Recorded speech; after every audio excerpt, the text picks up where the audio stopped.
Hey everybody, it's that boondocking diva coming back at you with another adventure update. So first of all, let me say thank you so much to all of you who have been watching my channel. We are growing and I'm so thankful for every subscriber, for every like, for every dislike, for every comment, for every person who just takes a minute to watch part of a video. Thank you, and gratitude to all of you. I really appreciate you. I'm almost to 1,000, I think, subscribers, but I wanted to give an update on a trip I just took with hubby. We just got back from Cape Town, South Africa, literally last night. And so before I forget about this important reflection, I wanted to share this with everybody. And it's really a reminder to me and hubby as well.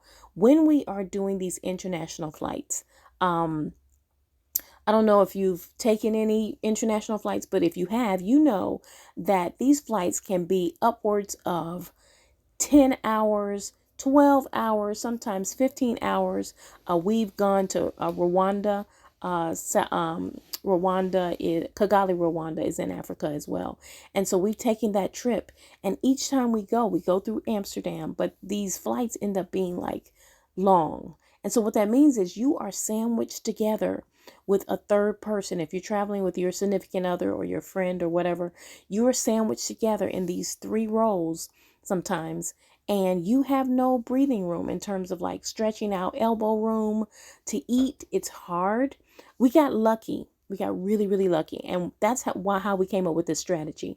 Our future strategy for traveling internationally is going to be to buy an extra empty seat as a comfort seat. Apparently it's a thing, right? So I didn't know this, but you can actually buy an extra seat. I didn't really know this until we took these last 2 flights and realized, oh my God, the person who is in the middle didn't show up. So we have this extra seat. Great. But how do we make that happen intentionally?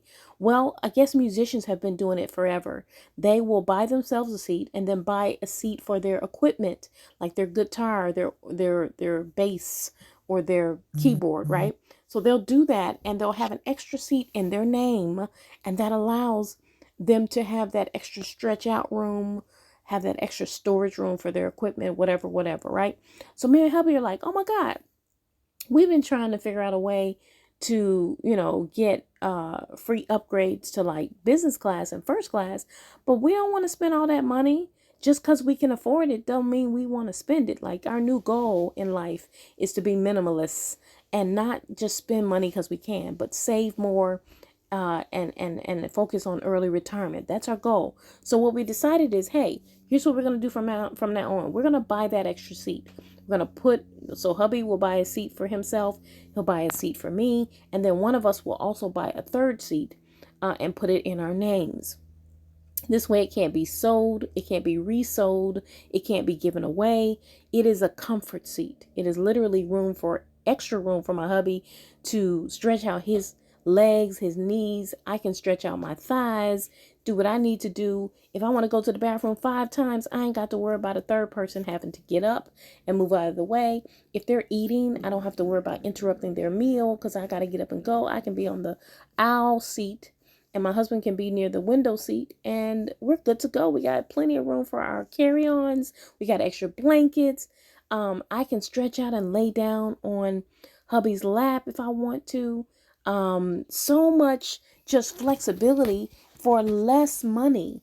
And so I'm willing to, let's say if we spent $1,500 per seat, what is that? 3,000, 4,500. That I would do. I would spend 4,500 for 3 regular economy size seats for me and my hubby to be comfortable, and he would do the same thing. So we've decided that this is our new strategy for international flights, especially because it is just worth it to have that extra comfort, that extra space, that extra elbow room, that extra, especially when you're trying to sleep and you falling all over the other person. We ain't got time for that. Ain't nobody got time for that. So anyway, we made it to Cape Town, South Africa. We got lucky on that last leg from Amsterdam to Cape Town, and that's how we came up with this strategy.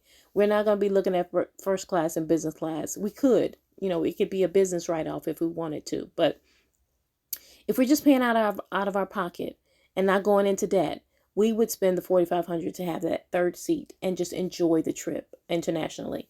But I have so many updates for y'all. I've been collecting footage every day, and literally the reason why I haven't been able to upload as much is because every single day was jam packed of this trip to Cape Town, South Africa. It was jam packed with adventure. There's a Shark Tank adventure I went to. There's a safari adventure I went to. There's hotel footage, Cape Town footage, the beach. The views are just glorious.